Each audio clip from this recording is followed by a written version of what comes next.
आत्मा बन के ही सत्संग करना, शरीर बन के नहीं करना, नहीं कुछ पल्ले नहीं पड़ेगा। मैं आत्मा हूँ बस ऐसा बन के बैठो, ब्रह्म बन के बैठो और ज्यादा। अरे यार बार बार मत उठो यार। आज माँ की वाणी कि जो भी कथा है हमारी ही कथा है, जो भी बात है हमारी ही बात है। बताओ, ऐसा ऐसा भाव बनाओ कि जो भी चर्चा हो रही है वो हमारी ही चर्चा हो रही है।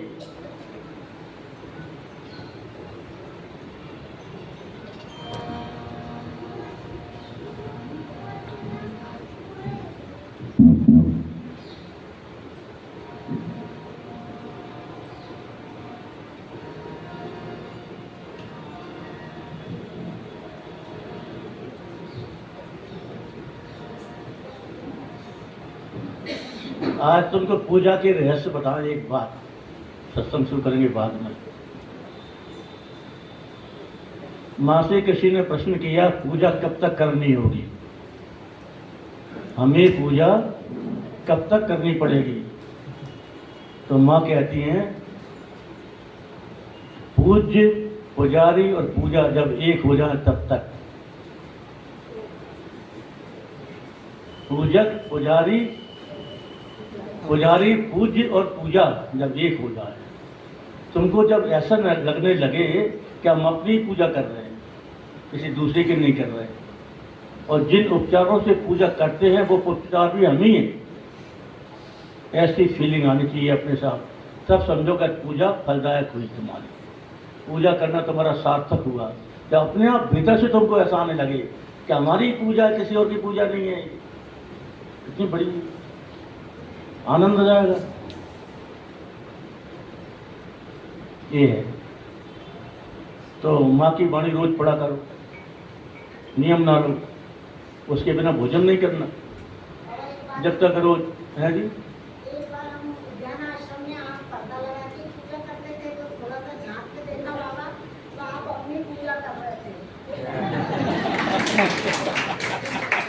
झांक जोर लोग झांक लेते हैं, बात है सही है।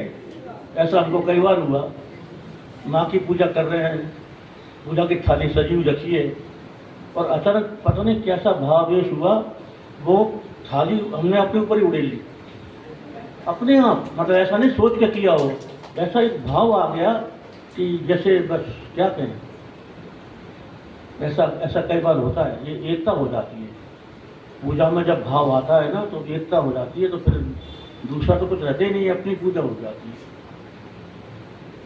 तो ये एक और बात बताते तो आप वहाँ पे आसन पे थे ही नहीं, हैं? आप आसन पे थे ही नहीं पूजा, आसन पे नहीं थे पूजा, तो कहाँ थे? देखो हम धन्य हैं कि हमें बाबा मिले। श्री श्री राममयी मात की। ये सब गुरु की महिमा है, भगवान की महिमा है, माँ की महिमा है। ये जो होता है अपने किए कुछ नहीं होता, लाख प्रयास करो कुछ नहीं होगा, लेकिन जब कृपा बरसेगी ना तो अपने आप सब होने लगेगा ऑटोमेटिक।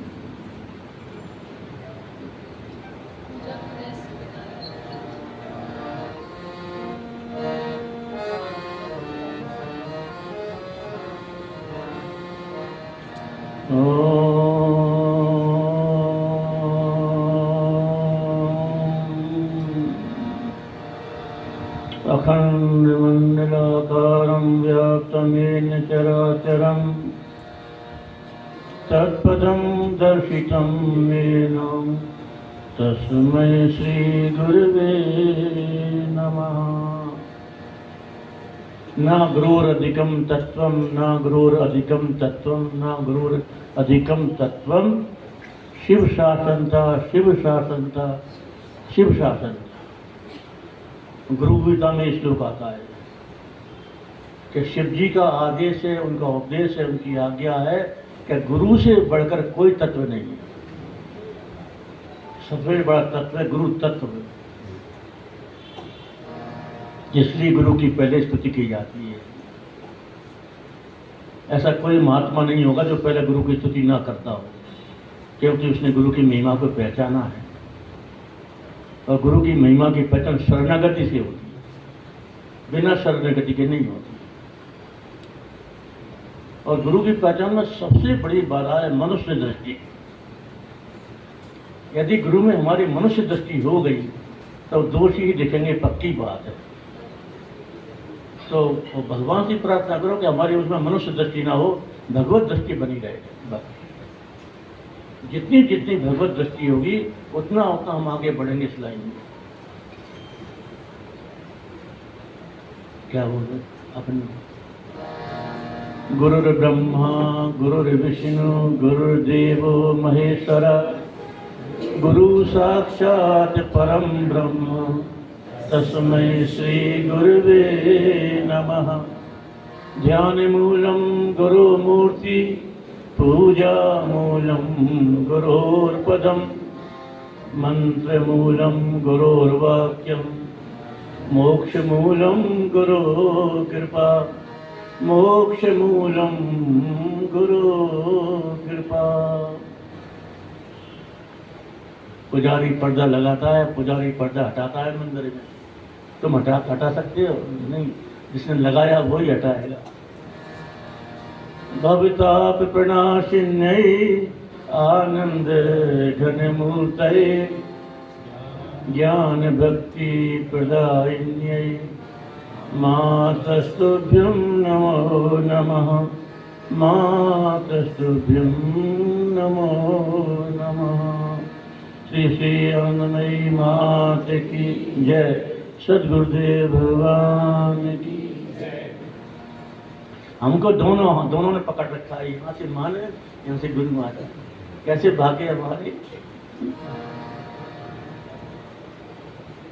श्रीमन्नारायण नारायण नारायण श्रीमन्नारायण श्रीमन्नारायण नारायण नारायण श्रीमन्नारायण श्रीमन्नारायण नारायण नारायण श्रीमन्नारायण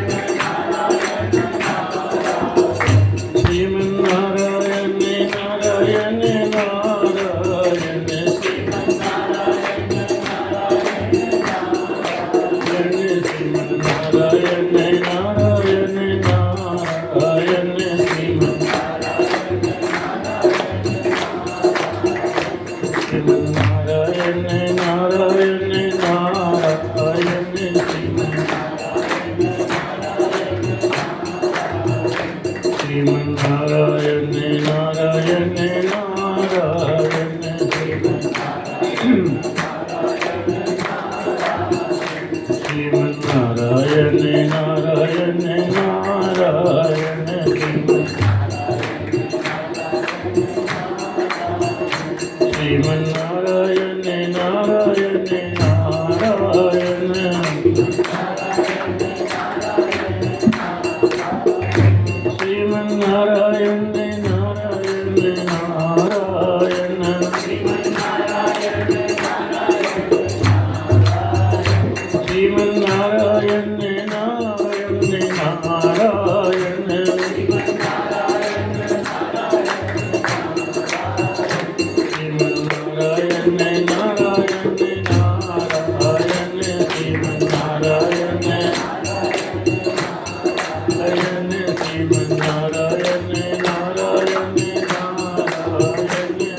बोल सच्चिदानंद भगवान की।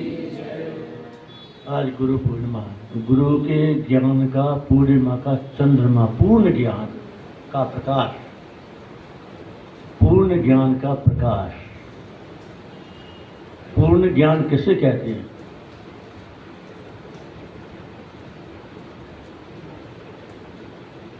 संसार में प्राप्त होने वाला ज्ञान जब भगवत ज्ञान के रूप में बदल जाए, पूर्ण ज्ञान की परिभाषा, पूर्ण ज्ञान अभी हम देखते हैं ये माइक है, और माइक को देखते देखते हमको भगवान दिखने लग जाए तो समझो हमारा माइक का ज्ञान पूरा हो गया। जब तक हम केवल माइक देख रहे हैं, केवल नाम रूप देखते हैं, तब तक हमारा ज्ञान अधूरा है, क्योंकि हमने केवल नाम रूप को देखा। नाम रूप के पर्दे के पीछे जो भगवान छुपा हुआ था उसको हम नहीं देख पाए, इसलिए हमारा ज्ञान अधूरा या अपूर्ण है। तो नाम रूप का पर्दा हटा करके जब हमारी दृष्टि नाम रूप का जो अधिष्ठान है, अस्थि भाती परिरूप ब्रह्म है, जब उस पर जाएगी तो हमारे पूर्ण ज्ञान की दिशा खुले। अस्थि भाती प्रिय को देखना, नाम रूप को हटा करके जय माँ आई। तो कुर्सी दे दो उनको, 2 कुर्सी लगा दे गोपाल को।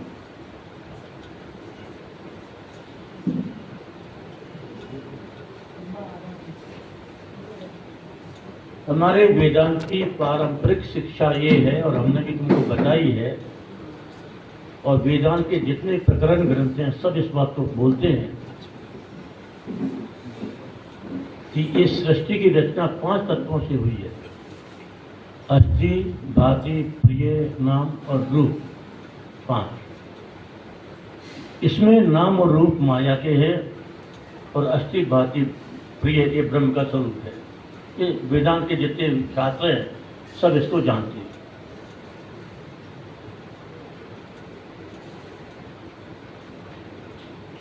नाम रूप को हटा करके जब अस्थि भाति प्रिय पर अपनी दृष्टि केंद्रित करते हैं, जब हमारी दृष्टि में अस्थि भाति प्रिय ही रह जाता है, उस भूमिका पर पहुंचने के बाद माँ आगे की बात कहती है। माँ ये कहती हैं कि जिस नाम रूप को तुमने हटाया उस रूप में कौन है? जिसको तुमने हटाया, जिसका तुमने त्याग किया, वो किसका नाम है और किसका रूप है? ये प्रश्न करो। उस भूमिका पर पहुंचने के बाद जब तुम ये प्रश्न करोगे और प्रश्न के जब उत्तर खोजते खोजते उसी गहराई में जाओगे, तो तुमको मालूम पड़ेगा, माँ का अनुभव बोलता है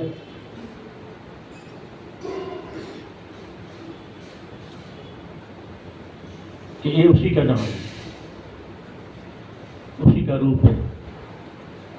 माने अस्थि भाति प्रिय ब्रह्म ही अनंत नामों के रूप, अनंत नाम उसी के नाम है और अनंत रूप उसी के रूप है। ये कहलाता है पूर्ण ज्ञान।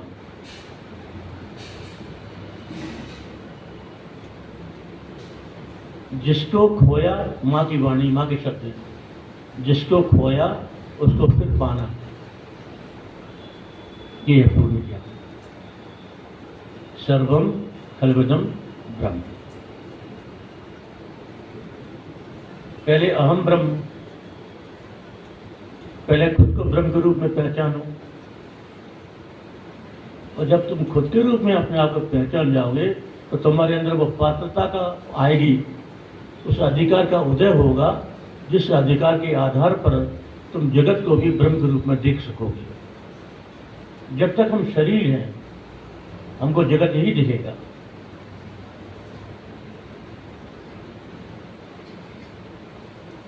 यदि हम जड़ हैं तो हमको जड़ दिखाई देगा, यदि हम चेतन हैं तो हमको चेतन दिखाई देगा, यदि हम आत्मा हैं तो हमको परमात्मा दिखाई देगा। इसलिए सबसे पहला उपदेश वेदांत में होता है, तुम आत्मा हो, तुम शरीर नहीं हो। तो ये गुरु पूर्णिमा का मतलब ये होता है, पूर्ण ज्ञान का उदय, पूर्ण ज्ञान का उदय। इसका प्रारंभ होता है गुरु के उपदेश से। गुरु ही तुमको बताते हैं, क्रमशः स्टेप बाय स्टेप, एक एक कदम आगे ले जाते हैं। पहले तुमको बोलते हैं तुम शरीर नहीं हो,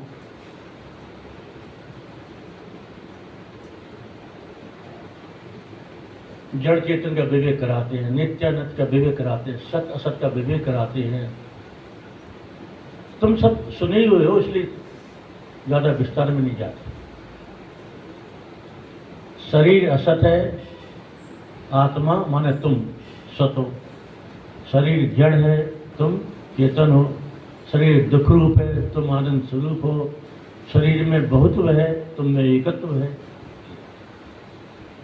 तो पहले भेद किया, शरीर अलग है, तुम अलग हो। शरीर असत जड़ दुख रूप अनेक है और तुम सचित आनंद और एक हो। पहले डिवाइड कर दिया, तुम्हारे तादाद को तोड़ा। पहले तुम आत्मा हो, मैं सच्चिदानंद स्वरूप आत्मा हूं। पहला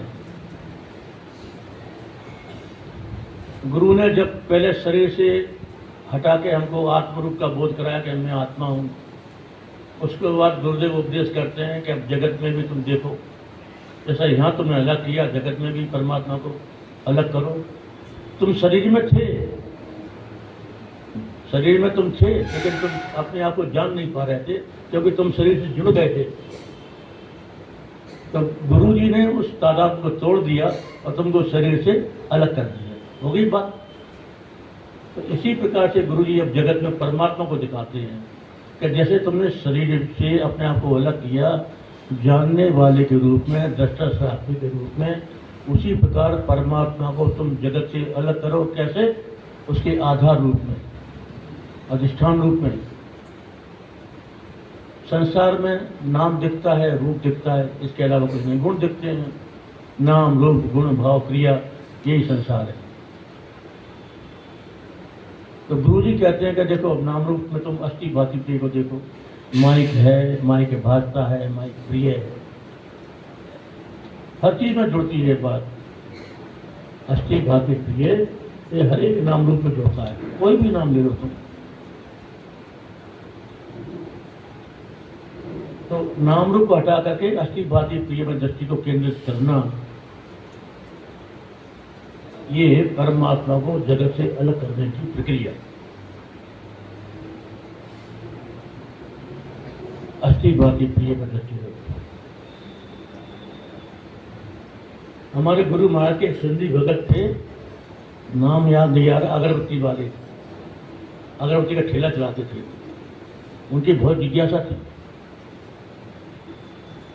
तो गुरु महाराज ने उनको उपदेश किया तो तुम अस्थि भांति प्रिय को देखा करो सब जगह। नाम रूप हटा के अस्थि भांति प्रिय में दृष्टि को रखो।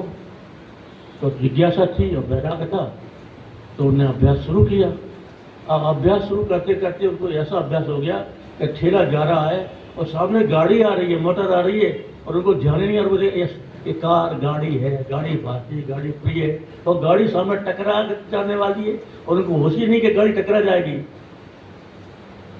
कभी भोजन करने बैठे, रोटी है, रोटी भाती है, रोटी प्रिय है, और तो हाथ ही रह गया। इतना उनका अभ्यास। माँ अभ्यास किस सीमा तक जा सकता है, और माँ की तुमने जीवनी जिसने पढ़ी है वो भी जानते हैं कि माँ रोटी बेल में रखेंगे और उनका हाथ वही रखा रहेगा तवे पर ही। उनको यही पता नहीं है कि आग जला देगी और हाथ जल गए, उन्हें कोई होश ही नहीं। तो हमारी जो तन्मयता है, हमारा अभ्यास किस सीमा तक आगे जा सकता है तुम कल्पना करो। और हम कहाँ हैं? इसलिए शास्त्र कहते हैं सुनो श्रवण मनन निधि ध्यासन। तो निधि ध्यासन फलीभूत होगा साक्षात्कार में। केवल श्रवण से काम नहीं चलेगा, श्रोतव्यो मंतव्यो निधि ध्यासितव्यो, और फिर साक्षात्कार अनुभूति। जो हमने सुना, जो हमने बुद्धि से समझा, उसकी अनुभूति वो निधि ध्यासन की होती है। निधि ध्यासन हमें निरंतर चिंतन, निरंतर ब्रह्माकार वृत्ति का संपादन, इसका नाम है निधि ध्यासन। इसी को बोलते हैं योग में ध्यान। चित्त की एकाग्रता, लक्ष्य में बिल्कुल तन्मय हो जाना, इसी को ध्यान बोलते हैं, इसको निधि ध्यासन बोलते हैं। तो अस्थि भांति प्रिय ब्रह्म अलग कर लिया, नाम रूप अलग हो गए, अस्थि भांति प्रिय ब्रह्म अलग हो गया। यहाँ भी शरीर अलग है और सच्चित आनंद स्वरूप आत्मा अलग है। सेकंड स्टेप पूरा हो गया। तीसरे कदम पे गुरु महाराज कहते हैं अब तुम अस्थि भांति प्रिय को अलग किया, बात मत करो। अस्थि भांति प्रिय को अलग किया, इधर से सच्चिदानंद को अलग किया, अब तुम इनको मिलाओ। जो सत है, सत्य माने अविनाशी, और अस्थि माने अविनाशी है। अस्थि का नाश नहीं होता, नाम रूप बदलते हैं लेकिन अस्थि नहीं बदलती, अस्थि वही रहती है। तो सत्य और अस्थि एक है, चित्त और भांति एक है, और आनंद एक है, प्रिय प्रियत्व और आनंद एक है, और एक और अद्वैत एक। तो सच्चित आनंद एक, अस्थि भांति प्रिय अद्वैत, ये चारों लक्षण मिल जाते हैं, इसलिए जो आत्मा है वही परमात्मा है। जो आत्मा है वही परमात्मा है। तो अब तुम्हारी वृत्ति में आत्माओं से हट करके मैं परमात्मा में चलेगी, मैं ब्रह्म हूं। सोहम, ये तीसरा स्टेप। अब गुरु जी उपदेश करते हैं, तुम लोग समझ रहे हो बात? हम तो बोलते जा रहे हैं, हमको जैसा जैसा गुरु ने बताया। चौथा, अब गुरु जी कहते हैं जब तुमने अस्थि भांति प्रिय को जान लिया, सच्चिदानंद को समझ लिया और दोनों को एक कर लिया, अब एक करने के बाद अब चौथे स्टेप में कहते हैं अब तुम अभ्यास करो। क्या अभ्यास करो? तो गुरु जी महामंत्र सुनाते हैं, महावाक्य क्या? सो हम, सो जो अस्थि भांति प्रिय ब्रह्म है वो सच्चिदानंद स्वरूप आत्मा है हम, और हम सा जो सच्चिदानंद स्वरूप आत्मा है वही अस्थि भांति प्रिय ब्रह्म। सो हम हंसा। तो गुरु जी कहते हैं और चल हंसा अपने देश। तुम्हारा जो सच्चा देश है ना वो वही अस्थि भांति प्रिय, ये परदेश है। और चल हंसा अपने देश। तो अब अभ्यास की बात है, बस यहाँ गाड़ी अटक जाती है। जो सबकी गाड़ी अटकती है ना वो यही अटकती है। जितना अभ्यास चाहिए उतना अभ्यास होता नहीं है। समझ सब लेते हैं, समझना जिसकी थोड़ी भी बुद्धि शुद्ध है, सूक्ष्म है, वो बात को समझ जाएगा। इसलिए जब अभ्यास की बात आएगी तो वो अटक जाएगा। क्यों? तो फिर आती है प्रतिबंधों की बात कि ज्ञान के प्रतिबंध कौन कौन से हैं। हमारी अटकन क्यों होती है? हमारा मन क्यों भागता है? चंचल क्यों होता है? स्थिर क्यों नहीं होता? सब साधकों का प्रश्न है, ये का नहीं, सबका है।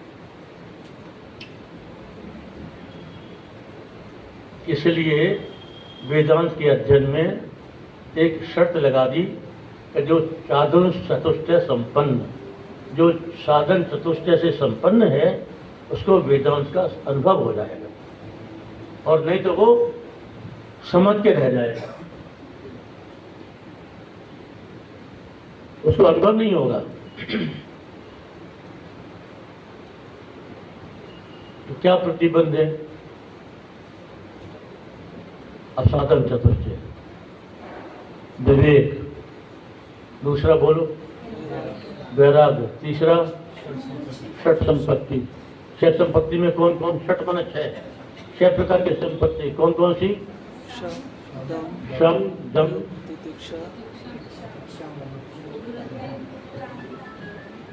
शम, दम, तितिक्षा, उपरति, श्रद्धा और समाधान, ये षट संपत्ति। और चौथा साधन है मुमुक्षुता। तो विवेक, वैराग्य, षट संपत्ति और मुमुक्षुता,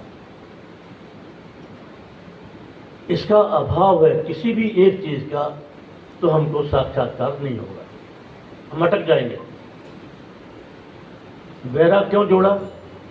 कि यदि तुम्हारा संसार में राग है, तुम्हारा मन फिर संसार का चिंतन करेगा, तुमको जिस वस्तु की इच्छा है तुम्हारे दिमाग में बार बार वही बात आएगी, मुझे ये मिल जाए, मुझे ये मिल जाए।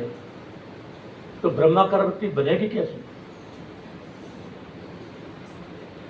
सजा वृत्ति की जो सजातीयता है, निरंतरता है, तुम्हारी कामना उसको भंग कर देगी।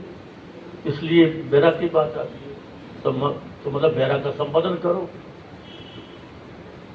और षट संपत्ति तो बहुत बड़ी चीज है। श्रम माने मन का नियंत्रण, दम माने इंद्रियों का दमन, ये सब साधन चतुष्टय के अंतर्गत है। तो इसका मतलब ये हुआ कि यदि हमको आत्मा का अनुभव करना है भगवान की प्राप्ति करनी है, ब्रह्म ज्ञान को प्राप्त करना है, तो हमको अपनी दृष्टि थोड़ा संसार से हटा करके परमात्मा की ओर मोड़नी पड़ेगी। दोनों हाथ में लड्डू नहीं आते, या तो ये या ये। तो ये सच बात तो ये है कि दोनों हाथ से काम नहीं काम बनता। कुछ तो अपने को मन को हटाना पड़ेगा संसार से। कम से कम पूरे समय ना कर सकें तो कम से कम आधा घंटा भगवान के लिए ऐसा निकालो कि अब भगवान हम तुम हो और हमें और तीसरा कोई नहीं। 30 मिनट 24 घंटे में से सिर्फ आधा घंटा ऐसा निकालो कि केवल तुम रहो और भगवान रहे, बस तीसरा नहीं होना कोई भी। अपने पूजा घर बनाओ और वहाँ बैठो और बिल्कुल सब मोबाइल बंद, दरवाजा खिड़की बंद, कुछ नहीं। और मैं हूँ और वो है, और फिर बाद में मैं और वो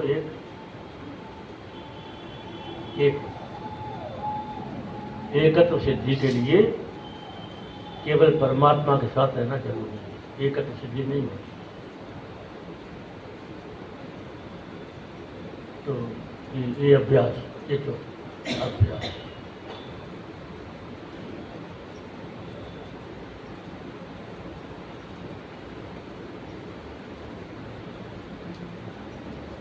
अपने यहाँ वेदांत में 3 प्रतिबंध आते हैं, मल, विक्षेप, आवरण। 3 प्रतिबंध है ज्ञान के, मल, विक्षेप और आवरण। तो मल कहते हैं कि इस जीवात्मा तो वही है, अनादिकाल से एक ही जीव चला रहा है। शरीर बदलता है लेकिन जीवात्मा नहीं बदलता, एक ही जीवात्मा चलता रहता अनंत काल से।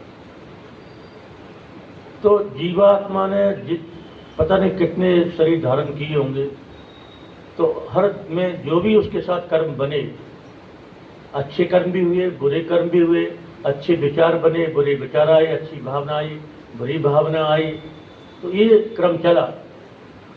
तो बुरे कर्मों का, अच्छे कर्मों का संस्कार, जैसे फोटो खींच लेते हैं ना, फोटो में प्लेट में जाता है, तो हमारे चित्त में भी एक संस्कार बन जाता है, बुरे कर्म का भी और अच्छे कर्म का भी। उसका नाम है अदृष्ट। अदृष्ट क्यों कहते हैं? क्योंकि वो दिखता नहीं है, वो संस्कार हमको दिखता नहीं है, अदृष्ट है। तो ये जो अदृष्ट होता है, ये अगर जन्म जन्मांतर में जमा होता रहता है, डिपॉजिट, वो फिर अपने को सुख और दुख प्रदान करता है। यदि हमने कोई पाप कर्म कर दिया तो दुख आएगा, पुण्य किया तो सुख मिलेगा। तो ये जो जीवन में सुख और दुख आते हैं, उसकी जो जड़ है, वो जड़ हमारी अदृष्ट में है, उसके कारण आते हैं। बाहर तो निमित्त बनता है, अभी का जो है वो निमित्त कुछ भी बन जाएगा, लेकिन असली चीज जड़ जो है वो अदृष्ट है। हमारा कर्म है जो हमको दुख दे रहा है या सुख दे रहा है, वो अदृष्ट है। तो ये इसको बोलते हैं मल। तो अशुभ कर्म हुआ जो संचित हो गया चित्त में, इसका नाम है मल। एक तो प्रतिबंध है ज्ञान का, भगवान की प्राप्ति का, और दूसरा प्रतिबंध है विक्षेप। विक्षेप का मतलब होता है मन की चंचलता, मन का स्थिर न होना, ये विक्षेप। इसका कारण है वासना, कामना, राग, द्वेष। जिसके चित्त में जितनी अधिक कामना होती है, उसका चित्त उतना ही अधिक अस्थिर होगा, चंचल होगा। इसको बोलते हैं विक्षेप। दूसरा प्रतिबंध। और तीसरा है आवरण। आवरण का अर्थ होता है पर्दा, स्वरूप पर पर्दा। तो ये जो है, ये अज्ञान का पर्दा है, अपने आप को ना जानना, ये पर्दा है। ये गुरु के उपदेश से दूर होता है, इसको तुम नहीं हटा सकते। गुरु तुमको ज्ञान का उपदेश करेंगे कि तुम शरीर नहीं हो, तुम आत्मा हो। और ये जो मल और विक्षेप की बात आ रही है, अब ध्यान देना थोड़ा, ये जो मल और विक्षेप की बात आ रही है, ये मल और विक्षेप कहाँ है? मन में, चित्त में। मन ही चंचल होता है ना, और सारे संस्कार आदर्शकार रहता है चित्त में। तो मन बुद्धि के भीतर ही सारा खेल है। तो गुरु जी कहते हैं ये तो फिर मन बुद्धि के, तुम उसमें क्यों परेशान होते हो?